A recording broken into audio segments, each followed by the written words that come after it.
హైదరాబాద్ ఉమ్మడి ముచ్చట ముగిసినట్టేనా? Common capital గా మరికొన్నాళ్లు కొనసాగించాలన్న డిమాండ్స్ కు ఇక కాలం చెల్లినట్టేనా? ఇన్నేళ్లు ఆంధ్రప్రదేశ్ కింద ఉన్న కొన్ని భవనాల విషయంలో తెలంగాణ సర్కార్ వైఖరేంటి? ఆ దిశగా ఇప్పుడు జరుగుతున్న పరిణామాలేంటి? Let's watch. ఆంధ్రప్రదేశ్ పునర్విభజన చట్టం 2014 ప్రకారం 10 ఏళ్ల పాటు 2 రాష్ట్రాలకు ఉమ్మడి రాజధానిగా ఉంది హైదరాబాద్. నవ్యాంధ్రకు కొత్త రాజధాని లేనందున హైదరాబాద్ ని 10 ఏళ్ల పాటు ఉమ్మడిగా కొనసాగించాలని నిర్ణయం తీసుకున్నారు. నాడా చట్ట ప్రకారం మొదట్లో ఏపీ సచివాలయం, ఇతర ప్రభుత్వ కార్యాలయాలు సిటీలోనే ఏర్పాటయ్యాయి. కానీ తర్వాత మారిన రాజకీయ పరిణామాలతో పరిపాలనా యంత్రాంగం మొత్తాన్ని ఏపీకే షిఫ్ట్ చేశారు అప్పటి సీఎం చంద్రబాబు నాయుడు. తర్వాత అమరావతిని రాజధానిగా ప్రకటించడం, రాష్ట్రంలో అధికార మార్పిడి తర్వాత అది ఆగిపోవడం వేరే స్టోరీ.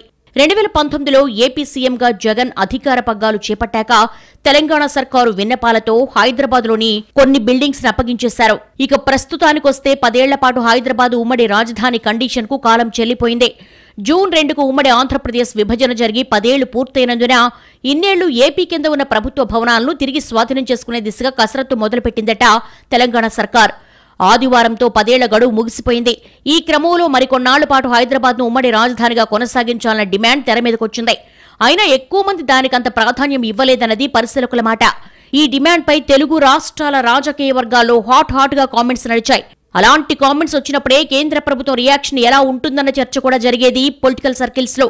ప్రస్తుతం హైదరాబాద్ ఉమ్మడి రాజధానిగా గడువు ముగియడం, కేంద్రం నుంచి ఎటువంటి స్పందన లేకపోవడంతో ఇక ఇది ముగిసిన అధ్యాయమేనన్న అభిప్రాయం వ్యక్తమవుతోంది. మంగళవారం నాడు ఏపీ అసెంబ్లీ ఎన్నికల ఫలితాలు వెలువడతాయి. దీంతో కొత్తగా ఏ పార్టీ సర్కార్ ఏర్పడుతుంది, రాష్ట్రానికి రాజధాని విషయంలో ఎలాంటి నిర్ణయాలుంటాయని అంతా ఆసక్తిగా చూస్తున్నాయి.